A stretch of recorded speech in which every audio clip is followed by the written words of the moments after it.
Hello friends, आप सबका स्वागत है हमारे सेलेक्टिव निफ्टी यूट्यूब चैनल पर। आज इस पर्टिकुलर वीडियो पे हम निफ्टी और बैंक निफ्टी का एक वीकेंड एनालिसिस करेंगे और ये कोशिश करेंगे कि देखने का कि आने वाले जो मंडे है और उसके साथ साथ आने वाले जो नेक्स्ट एक्सपायरी यानी कि थर्सडे का एक्सपायरी तक मार्केट में क्या क्या पॉसिबिलिटीज है ये देखने का कोशिश करेंगे जितना डिटेल में हो सके। और मैं उसके साथ साथ ये भी रीजन बताने का कोशिश करूंगा कि क्यों मैंने ये पार्टिकुलर मार्किंग कर रहा हूँ या फिर ये पार्टिकुलर एनालिसिस में क्यों दे रहा हूँ, वो भी मैं आप लोगों के साथ बताने का कोशिश करूंगा।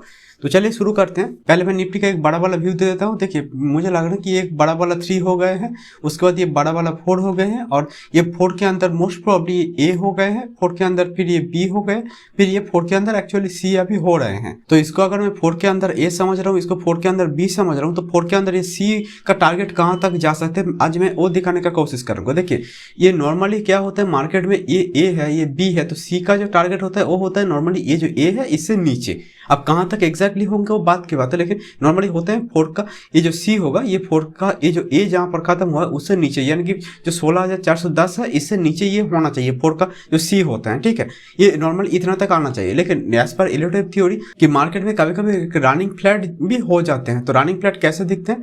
देखिए, ये होता है आपका एक रनिंग फ्लैट जहाँ पर ए जहाँ पर खत्म हुआ होगा वहां तक ना जाकर बीच में कहीं तक रुक गया और मेन ट्रेंड की तरफ चला गया, तो ये हो जाता है आपका रनिंग फ्लैट।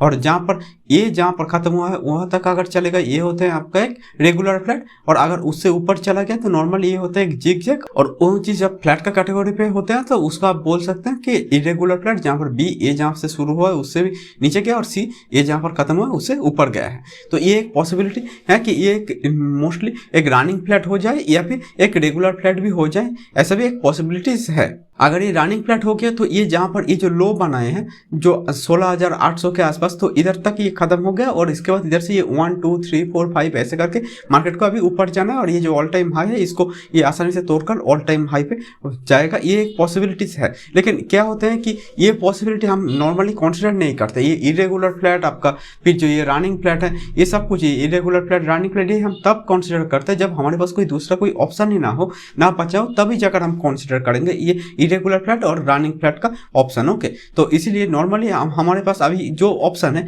वो है कि ये सी जो है ये 16,400 है इससे नीचे आएगा, ये हमारे पास एक ऑप्शन है अभी के लिए। और नहीं तो एक रेगुलर फ्लैट होगा जहां पर ये आपका सी जहां पर ये खत्म हुआ है उसके आसपास तक जाना चाहिए। तो ये एक पॉसिबिलिटी है कि सी जो है ये 4 के अंदर सी ये मिनिमम ये जहां पर खत्म हुआ है उसके आसपास तक चले आए।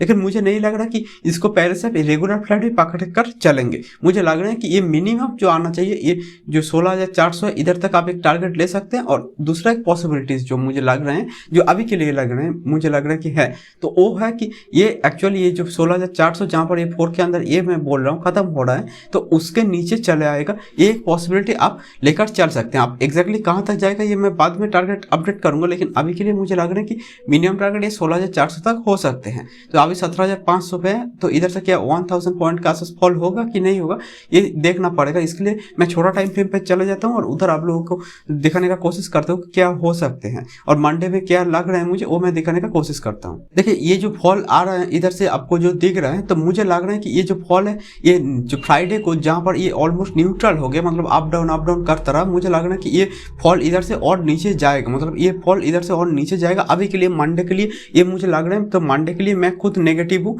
और इसीलिए मेरा जो भी पोजीशन था वो एक्चुअली ये जो जगह है 17,700 या 800 के आसपास, जहाँ से मैंने बोला था कि मैं इधर से मार्केट रिवर्स कर सकता है, एक बहुत अच्छा खासा चांस है 17,700 से 800 के बीच में। एग्जैक्टली देखिए उधर से ही रिवर्स कर रहे हैं, तो मुझे लग रहा है कि इधर से मार्केट जो रिवर्सल शुरू किया ये अभी के अभी खत्म होकर इधर से ऊपर चला जाएगा, ऐसा अभी के लिए मुझे नहीं लग रहा। तो मुझे लग रहा है कि मंडे को इधर से मार्केट नीचे आ सकते हैं। आप ये अगर फॉल कितना तेजी के साथ गिरेंगे उसके ऊपर डिपेंड करेगा कि एक्चुअली जो अगले एक हफ्ते तक कहाँ और क्या क्या मार्केट करेगा, कौन सा पैटर्न बनाएगा, उसके ऊपर डिपेंडेंट है।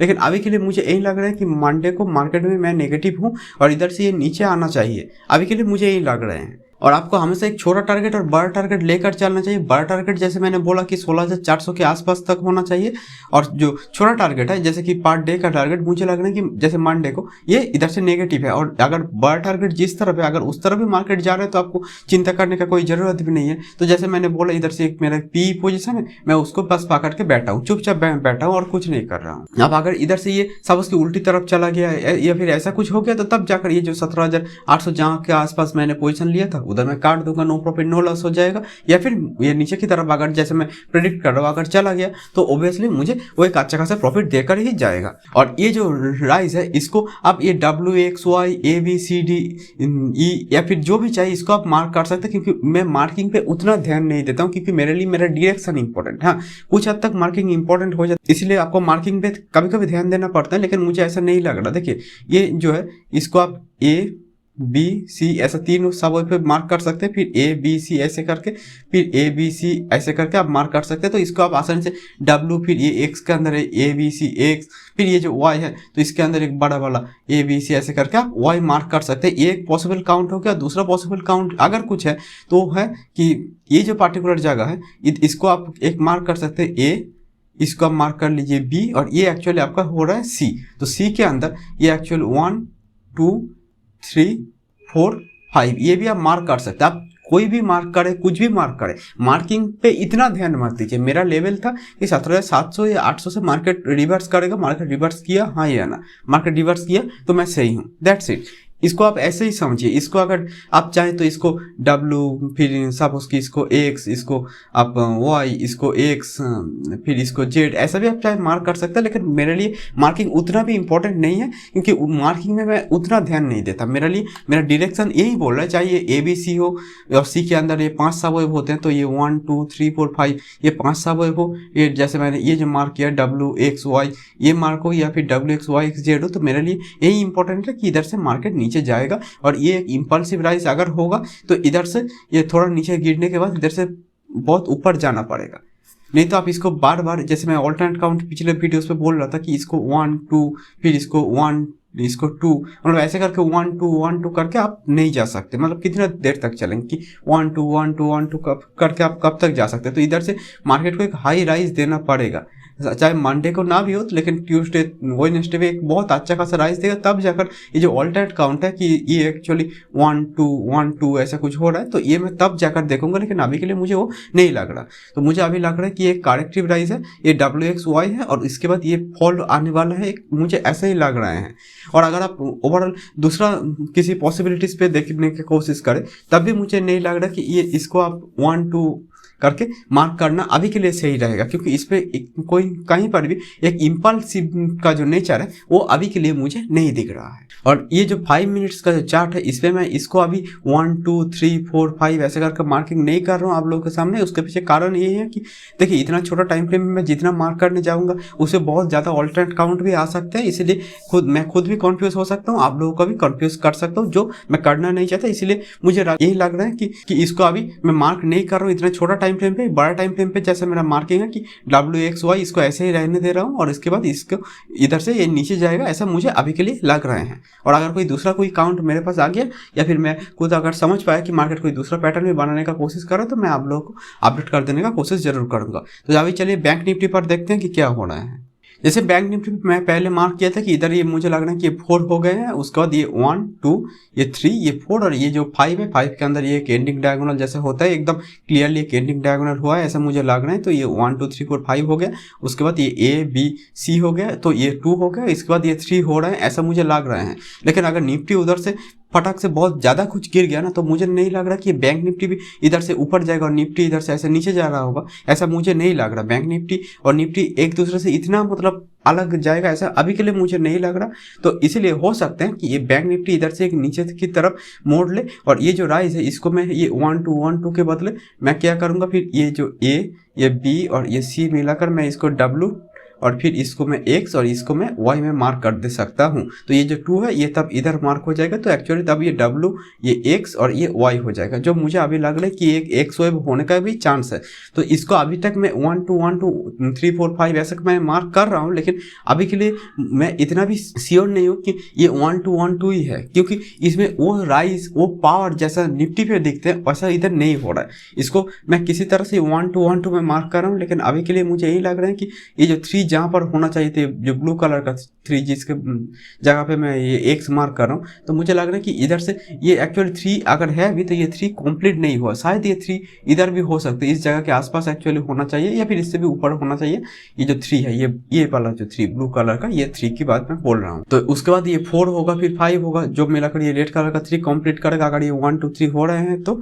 लेकिन मुझे लग रहा है कि ये जो राइज है ये एक्चुअली अभी के लिए ये 1 2 3 में मार्क करूँ, क्योंकि नहीं तो ये जो है ये 1 जहाँ पर खत्म हुआ है इससे ऊपर चले आए हैं, तो ये अगर W है, ये एक्स है, ये Y है, तब इसको आप एक इरेगुलर फ्लैट मार्क करने पर मजबूर हो जाएंगे। जो मैंने बोला कि मैंने पहले से ये इरेगुलर फ्लैट, ये रनिंग फ्लैट, ये मैं पहले से मार्क नहीं करता हूँ, ठीक है। ये अगर कोई चारा नहीं है मेरे पास कोई ऑप्शंस नहीं है, तब जाकर मैं ये इरेगुलर फ्लैट मार्क करता हूँ, जहाँ पर B A जहाँ से शुरू हुआ उसके नीचे आ गए और C A जहाँ पर खत्म हुआ उससे ऊपर चले गए हैं, तो मैं तब जाकर मैं इसको मार्क करूंगा कि ये एक्चुअली इधर से नीचे आएगा। तो अगर ये सपोज कि इरेगुलर फ्लैट ही हो रहा है, जो मेरा दूसरा पॉसिबल काउंट है, तो ये 1 2 3 को अगर मैं छोड़ दूँ और निफ्टी के साथ ये जाएगा, ऐसा मैं अगर समझूं, तो मुझे लग रहा है कि ये आपका W, ये X, ये Y हो जाएगा, और Y जो होगा ये जो 2 जहाँ पर खत्म हुआ है अराउंड 36,350 के आसपास, उससे ये नीचे जाना चाहिए as per the basic rule. और अगर ये किसी तरह से ये रनिंग फ्लैट या ऐसा कुछ हो गया तो C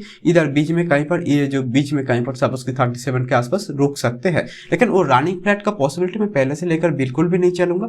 अगर वो हो गया मेरे पास और कोई मार्किंग करने का कोई चीज़ बचा ही नहीं, तो तब जाकर मैं उसको रनिंग फ्लैट मार्क करूँगा। लेकिन अभी के लिए मुझे लग रहा है कि ये आइदर 1 2 3 4 5 हो रहा है या फिर इरेगुलर फ्लैट हो रहे हैं। और ये जो राइज है इसको देखकर मुझे फील ये नहीं हो रहा है कि ये एक्चुअली 1 2 हो रहे हैं। अगर ऐसा होगा तो ये अगले 2-3 दिन के अंदर, मतलब कुछ दिनों के अंदर इधर से एक फटाक से ऊपर जाना पड़ेगा, तब जाकर मैं इसको 3 4 5 जो काउंट है इसको मैं रहने दूंगा। और अगर ये नहीं हो रहा है तो मैं इसको ये एक्चुअली ये W, ये X, ये पूरा का पूरा जो राइज है जिसको मैं 1 2 मार्क कर, इसको पूरा का पूरा राइज को मैं एक्चुअली इधर तक X मार्क कर दूंगा, और फिर जो होगा इधर तक मैं एक्चुअली Y जो होगा उसको मैं मार्क करने का कोशिश करूंगा कि कहाँ तक जा सकता है। लेकिन Y अगर ये इरेगुलर फ्लैट है तो ये जो जहाँ पर ये खत्म हुआ इससे नीचे जाना चाहिए, 36,300 से नीचे जाना चाहिए, ऐसा मेरा मानना है। मंडे को अगर मैं निफ्टी में बियरिश हूँ तो ये बैंक निफ्टी पे भी देखना पड़ेगा। मुझे नहीं लग रहा निफ्टी अगर अच्छा खासा बियरिश टेरिटरी पे अगर चला गया, मतलब अगर मेरा जो व्यू है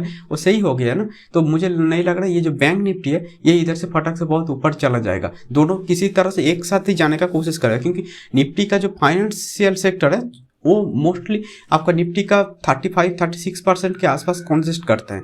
तो अगर निफ्टी गिर रहा होगा तो फाइनेंस ऊपर जा रहा होगा, ऐसा नहीं होगा, क्योंकि इतना बड़ा एक सेक्टर ये अगर पूरा का पूरा ऊपर जा रहा है, निफ्टी नीचे जा रहा है, ऐसा नॉर्मली नहीं हो। और इसके साथ साथ अभी हम देखेंगे कि एक्चुअली VIX पे क्या हो रहे हैं, क्योंकि VIX को देखना बहुत जरूरी है। क्या VIX अगर ठंडा नहीं हो रहा है तो मार्केट बहुत अप डाउन कर सकते हैं। तो चलिए VIX को अभी हम देखते हैं, क्योंकि VIX को अगर आप नहीं देखेंगे तो मुझे नहीं लग रहा है ये सब देखने का कोई उतना कुछ खास फायदा है। ये जो पिछला कुछ महीनों से आपको क्लियरली दिख रहा होगा कि जो VIX था वो एक्चुअली 15-16 या 16-17 के आसपास ही घूम रहा था। ये अभी जो है 18.96 यानी कि 19 के आसपास है। ओके, तो अगर ये VIX 19 के आसपास है, अभी जो आपका निफ्टी का जो राइज है वो गिर रहा था निफ्टी, उसके बाद इधर से जब थोड़ा ऊपर गया निफ्टी, तब क्या वो VIX जितना फॉल होना चाहिए था, मुझे लग रहा था इधर से ये 16-17 के आसपास आना चाहिए। अगर 17 पे होता 19 के बदले तो ठीक था, तो मैं मान सकता था कि चलो VIX कूल डाउन कर गया। लेकिन ये VIX जो है ये अभी कूल डाउन नहीं किया। तो VIX अगर कूल ऑफ नहीं कर रहे हैं तो मुझे लग रहा है कि जो निफ्टी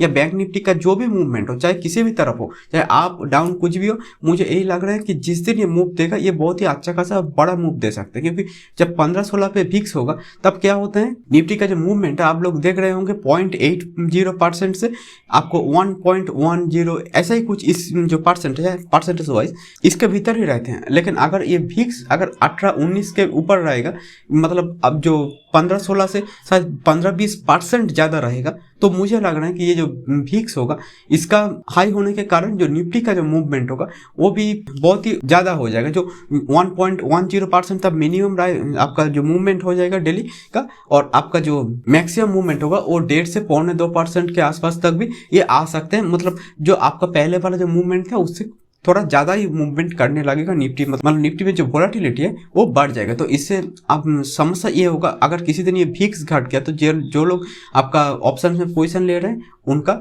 एक अच्छा खासा लॉस हो सकते हैं, ऐसा मेरा मानना है। क्योंकि अगर VIX किसी दिन सच में घट गया, मतलब अगर निफ्टी ऊपर जा रहा है VIX भी घट गया, या फिर निफ्टी न्यूट्रल है इसलिए VIX अगर घट गया ना, तो उनका जो ऑप्शन का प्रीमियम है वो डीके कट जाएगा। इसलिए ये जो हाई VIX का इसका बहुत कुछ महत्व है। इसलिए मैं ये बोलूंगा कि जब ये हाई VIX है इतना अप डाउन कर सकते हैं, तो मुझे लग रहा है कि जो लोग पोजीशन ले रहे हैं, मुझे लग रहा है कि विदाउट हेज पोजीशन मत लीजिए, क्योंकि हेज होंगे तो ठीक है, मतलब एक बाई के अगेंस्ट एक सेल जो होता है, जैसे एक हेज का जो पोजीशन है वो आप लेंगे तो सही है। और अगर मार्केट नीचे की तरफ गया तब जाकर ये VIX और बढ़ेगा, तो आपके लिए वो तभी जाकर बस फायदेमंद साबित होंगे। तो निफ्टी के लिए मैं फिलहाल अभी के लिए बियरिश हूँ, और निफ्टी में जब तक मैं बुलिश ना हूँ, मुझे नहीं लग रहा कि ये जो ओवरऑल आपका ओवरऑल वीकली पे ये बहुत ज्यादा कुछ बुलिश हो जाएगा, ऐसा अभी के लिए मुझे नहीं लग रहा। और कुछ लोग जो है जो मेरे पास हमेशा बोलते हैं कि आप इंटरनेशनल मार्केट को देखकर, वो लोग मुझे चार्ट भेजते हैं कि चलो इंटरनेशनल मार्केट बुल हो रहा है तो इंडियन मार्केट भी बुलिश ही जाएगा। ऐसा जरूर नहीं। ये जो S&P एक्स जो है आपका 500 S&P 500 जो है, तो मुझे नहीं, ये अभी के लिए देखिए इधर एक बुल है, इधर से एक ग्रीन क्लोज हो चुके हैं, राइट। लेकिन फिर भी मैं अभी भी क्या बोल रहा हूँ, मैं यही बोल रहा हूँ कि निफ्टी मंडे को ये नेगेटिव जा सकते हैं, क्योंकि ये हमेशा ये जो इंटरनेशनल मार्केट जो कर रहा है इंडियन मार्केट भी वही करेगा, ऐसा हमेशा जरूरी नहीं है। हाँ, ये कर भी सकते हैं, मैं गलत भी हो सकता हूँ, लेकिन अभी के लिए मुझे जो लग रहा है ये निफ्टी अगर गिरेगा तो बैंक निफ्टी भी शायद गिर सकते हैं, ये सब मुझे लग रहा है। ये नहीं लग रहा कि ये S&P 500 इधर से थोड़ा बुल क्लोज दिए हैं, इसका मतलब ये जरूरी नहीं जो हमारा निफ्टी जो है ये भी आपका इधर से ही बुल क्लोज दे देगा, या फिर ये वाई के बाद इधर एक एक्स बनाकर इधर एक जेड बनाएगा, जैसे आपका ये इधर हुआ था, ये WXYXZ जो बनाया था। मुझे नहीं लग रहा कि इधर उससे इसीलिए ये होगा ही, ऐसा अभी के लिए मुझे फील नहीं हो रहा। तो अगर आप लोगों को मेरा ये वीडियो ये एनालिसिस अच्छा लगा तो kindly like comment share and subscribe करके जाइए, इससे मुझे भी अच्छे लगते हैं और मेरा चैनल को भी तो ग्रोथ पे थोड़ा हेल्प मिलता है। और अगर फिर भी कोई क्वेरी हो तो काइंडली इस व्हाट्सएप नंबर पर मुझसे आप लोग जोड़ सकते हैं। तो अभी के लिए इतना ही। Thank you and good bye.